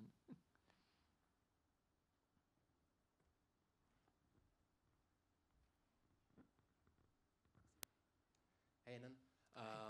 I got a question concerning your relationship between music and audio engines in video games, because I'm sound designer at Ubisoft, and I wanted to know how deep are you involved in the music integration? For instance, if you're working in a stealth music looping, plus designing your stem, are you involved in the stems integration and as the way you think the music when you compose it, or is it always in the charge of the music supervisor? It's a great question, and I'll tell you the simple answer. I will be involved as deep as you will want me to be involved as the audio director. You could tell me, listen, dude, you just write your music, I'll take care of the rest. And it happens. And you could tell me on the other hand, look, I trust you, and I want you to just basically give me just a Wise session, okay? And you do everything in Wise, you'll compose, you'll create all the loops, all the transfers, all the stuff, you'll make a decision. I could do it also. But the truth is, it's always a teamwork. I always prefer to go at least 3 to 4 times during the time of the development of the game, and play the game. And really, like for example, today, I went to World Gaming and I played the game that is already out, okay? But I'm trying to learn what we did right, what we did wrong, and where we could, make things better. Very, very, very important. If you'll ask me, I will tell you my opinion. The problem is that I sit in my studio and you are developing the game. So in 99% of the time, you will know better than me. So automatically, I will have total respect to you, even if it's your first day and it's my 20th year. It doesn't matter, because in the end of the day, the developer knows best what's good for the game, what will work for the game. If he wants the composer to get involved, believe me, I have all the means. Okay? I could do it. I will always prefer a teamwork, that the last word will be the actual audio director and producer, and not the composer.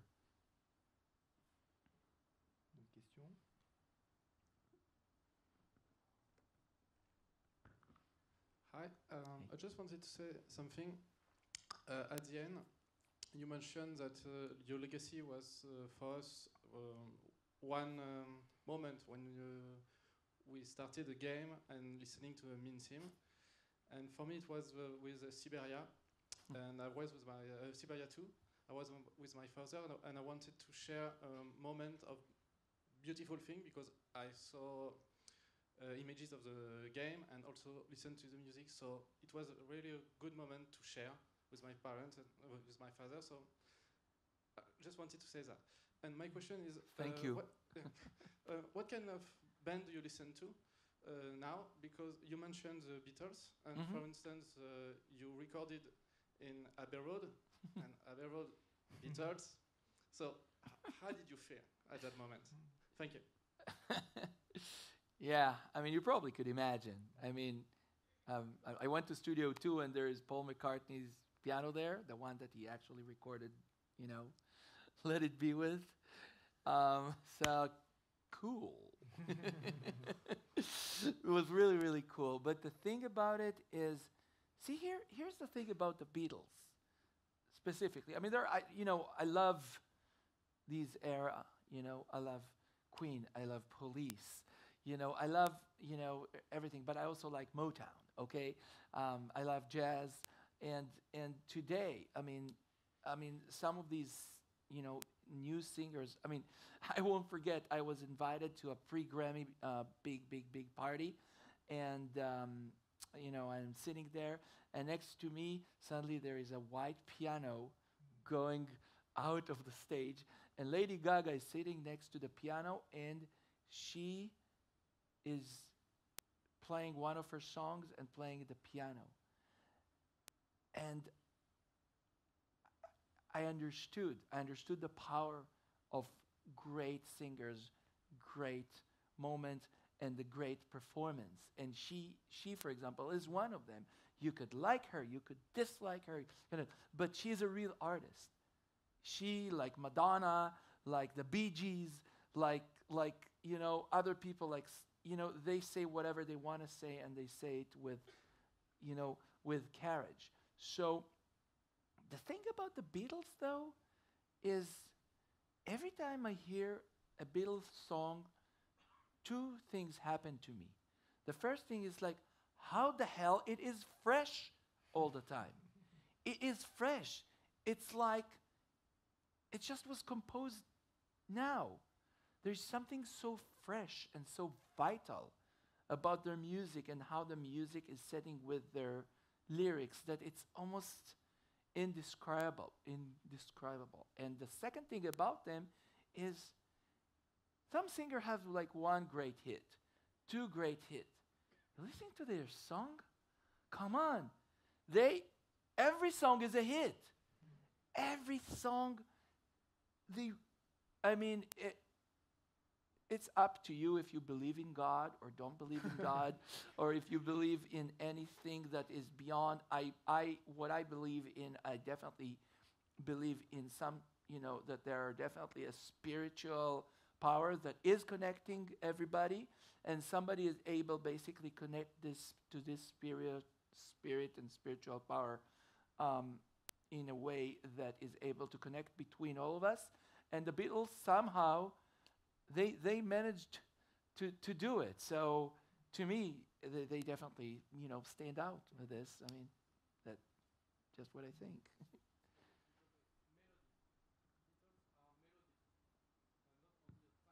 No microphone? No microphone. Microphone?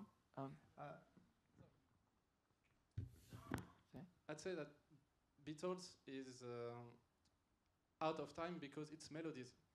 And sometimes when 2 days ago I was with Rolling Stones, and Rolling Stone is a kind of music, but Beatles is melodies, so out of time.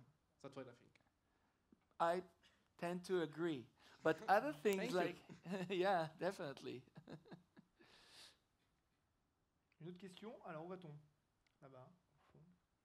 Hello, I'd just like to know who are your favorite game composer and which one inspires you the most. Thank you. I think that I'd like to say that it's not one, because what's really inspiring me, it's not only the music, but also the way the music is hooked with the game. So, for example, Greg with Uncharted was really, really successful to connect his music, you know, with the game. Like Jeremy Soule, for example, with Skyrim, he was really successful in connecting the music, you know, with the game. Like Jason Graves, for example, what he did, you know, in in what? Tomb Raider? No, not in Tomb Raider. In Dead Space. Yeah. Exactly. It was revolutionary, and I really liked, you know, what he did. So for me, believe me, not only that I'm inspired by these people, sometimes I even copy a little bit, but don't tell nobody. Ok, on va prendre une dernière question. Okay, one last question. Hi. Hi. Well, firstly, I would like to thank you for all the music you've made as of now. And one of the best music I have heard was from Baldur's Gate 2. And I would like to know what inspired you to make this great music, because even now I'm still listening to this music, and it's always magical. Fear. There was this dude, he was the audio director. He's a really good friend of mine, by the way. His name is Charles Deanan. He's the guy that said that he hated my Klingon Academy. Things like, this dude was scary. I felt that I gotta give him something that he's gonna like, otherwise I'm not gonna work in this town again. But that's just a side story. Baldur's Gate is definitely a powerful story. And I kind of really got connected with Baldur's Gate. And also, the thing about the theme of Baldur's Gate is this ABA kind of like a thing that has like I think we played it where it was like, and then da da da da. So basically, I felt like, oh, it's so great. I could write like this, like war drum stuff, and then I could do like this, you know, very melodic and emotional music, and then go back to it, and it sort of really had a good impact on me. This sort of like, oh, let's really dive into an ABA form here and do that, and yeah, it was kind of cool. Ok. Alors, je voudrais passer aux remerciements avant peut-être de. So now I would like to think we have a little surprise now at the end, or should I thank people here? Do it now or at the end? Ok, je pense. Ok, vous allez avoir une dernière petite surprise, je pense. We're going to get one last surprise that I would like to thank everyone, ladies and gentlemen, here for being with us. We're very moved by you coming here. It's our 20th anniversary masterclass. We've been here 5 years, and thank you all for being loyal. This is very precious to us, and I'd also pay tribute to the team here in the industry and everyone who's been helping us in our masterclasses over the past 5 years. I'd also like to take this opportunity to tell you that the Cité des Sciences has just recently opened up the E-Lab. Right up here, it's a temporary space until the end of August, all about the video games. You can experiment with things, there'll be workshops, guests, and lots of things changing, so please stay informed. It's heading up, there will be a final space that's coming in October of next year, so it will be constant, it will have a video games, there are people working for this, fighting for this, let's give them a hand, Fabrice and all the teams here. Amazing.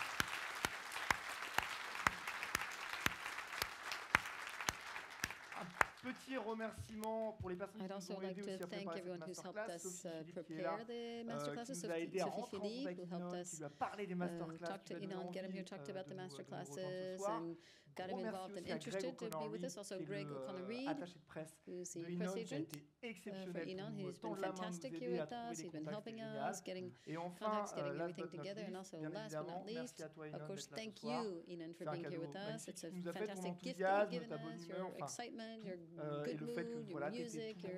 You're just always motivated to do this and do everything. So je te laisse le mot de la fin. thank you, and I'll give you the last word, and then we have that little surprise. So, first, and I want you to remember that no one succeeds alone.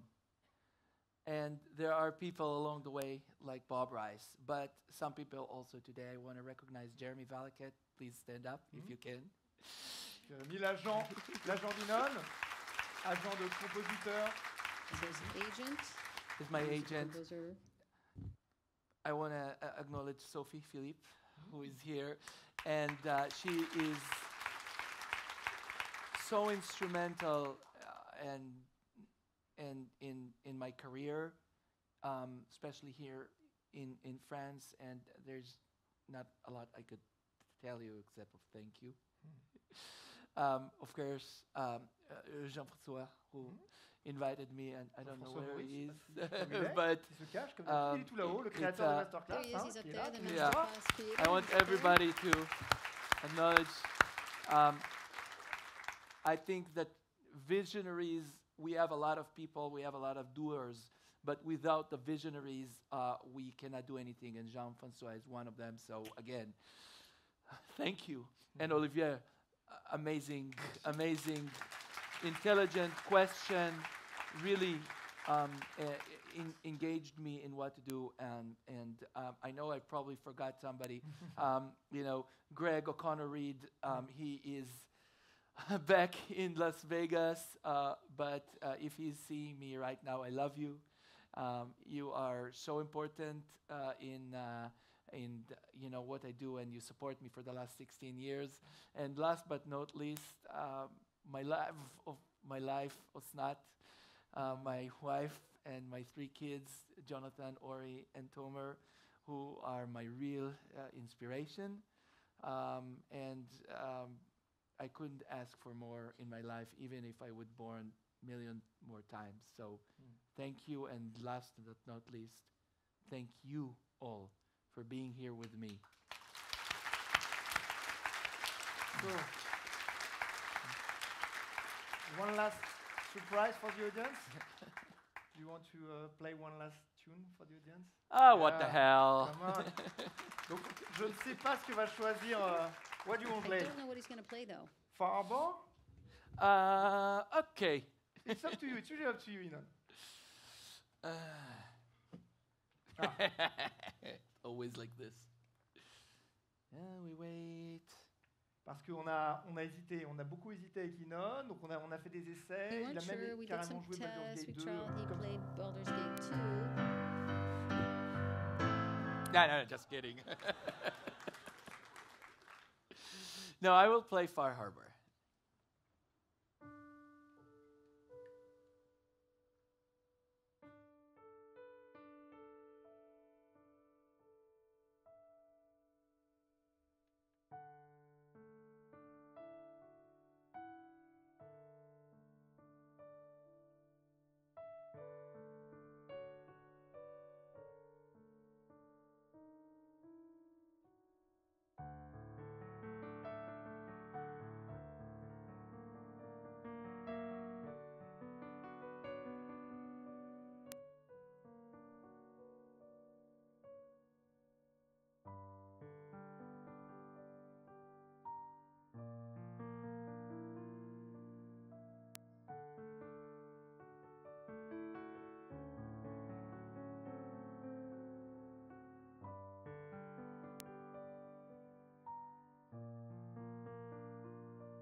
Merci beaucoup. Merci à vous. À bientôt. Thank you. Thank you. Thank you. Thank you. Thank you so much. Okay, merci. Merci. You want to stay on?